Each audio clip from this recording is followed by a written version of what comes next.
Welcome to part 2 of my UK housing forecast.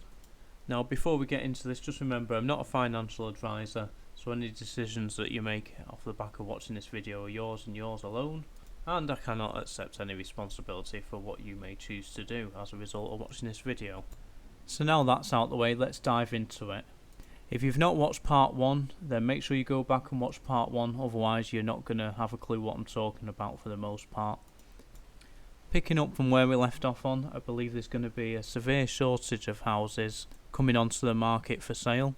For that reason, it may keep prices high, and it may also keep rents high as well, for the reasons I mentioned. Main one being the banks being able to monopolise the whole residential housing market of the UK. Now, I didn't realise, but I thought in the UK the longest fixed rate mortgage you can get, the longest term, is 15 years.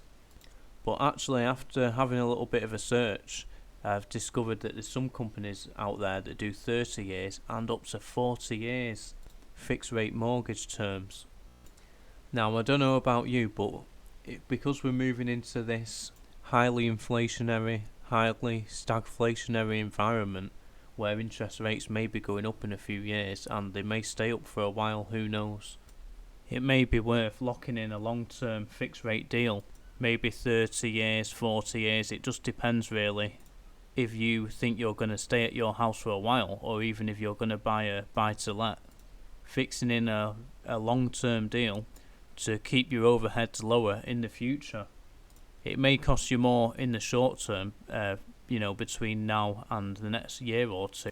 It could just be the best move you ever made. And remember, if it turns out in 5 years' time that we're actually in a highly deflationary depression rather than an inflationary or stagflationary environment, which is what I'm predicting here, it seems to be the most likely outcome, but just in case I'm wrong, well then you could always remortgage and get yourself a new deal. You don't have to stick to that 40-year fixed rate deal.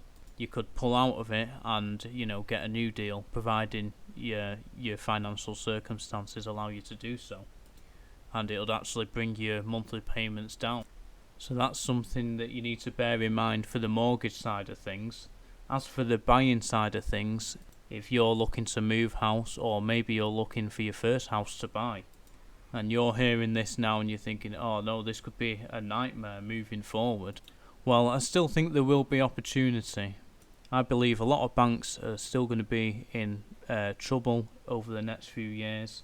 I believe there's going to be some bank bail-ins in places, and I also believe that some banks will actually go under or be bought out. But before they do so, they may have to put some of their assets up for sale, and some of those assets will be houses which they've repossessed. So there may actually be a very short window, if all this plays out, of maybe a year or 2 years, maybe less, maybe just a year, where there's houses going at bargain prices, interest rates are still incredibly low. So in essence, you're buying an undervalued asset and you're using cheap debt to do it, or cheap money rather, because if inflation picks up like I expect it to, well then everything's going to go up, including eventually your wages. Normally wages don't keep up with inflation, but nevertheless they do go up. And if you're able to fix some of your costs long term, well that could be, massively beneficial for you moving forward. At a time when people will be forced to pay higher rates if they haven't done something like this before, plus with rents going up, everyone will be demanding higher wages or maybe higher social security payments and benefits. Well, you could demand all that too if you got into a tight spot, but your fixed costs are going to be very low, a lot lower than most people's, depending on what house you live in and how that's relative to your income anyway. Also, further down the line, banks do decide to keep hold of all these houses and monopolise the market like I said they would, which is what they're going to do. That's the most likely outcome that I can see long term. Well then, if you can manage to keep hold of that house, it's only going to go up massively in value, because they're going to want any houses that they sell, if they decide to sell any at all, they're going to want the highest price possible for it, aren't they? They may even become a buyer of your house if you wanted to sell it in a hurry, if you wanted to move country or anything like that. You've got an asset there which will be in demand either by the public or by the banks themselves. So if you can manage to pay your bills and keep hold of it for the long term through this stagflationary environment we find ourselves heading into, then you could be very well off in the future years to come. And this also applies to if you're looking at buy-to-lets as well. If you're looking at buy-to-lets or you're thinking about it, well, the opportunity is there to do exactly the same, and obviously over time the rents are going to go up higher.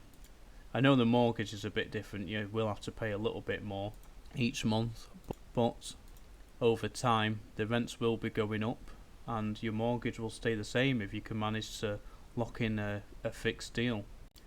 Now, if you do decide to go down this road, best thing you can start doing right now is learning as much as possible on what's involved in looking for a house to buy as an investment.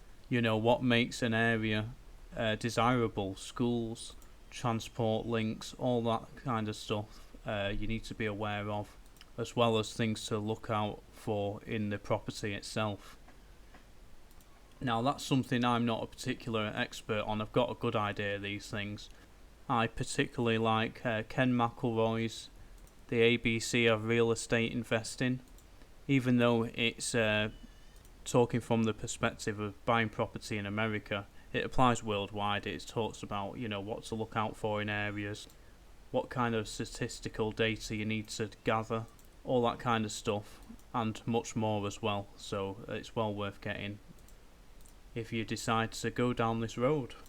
And remember, even if you miss out on the opportunity of actually picking up a bargain house, maybe if you're just not in a position to do it, or you have investments tied up elsewhere, well then it's definitely worth thinking about that 30-year, 40-year fixed rate deal. If you pay your mortgage already, then it's definitely worth thinking about. And remember, I'm not a financial advisor, so anything you do is ultimately your decision and not mine. And I can't take any responsibility for anything you do as a result of watching this video. But I hope I'll give you some food for thought there. Let me know in the comments, can you see this happening? Can you see the banks taking or they won't be able to take all 100% off the market and keep them off, but a very large percentage, I can see them taking them off. Can you see anything different? Let me know in the comments. And make sure you like and subscribe, and I'll see you on the next one. The next one's going to be all about commercial property in the UK.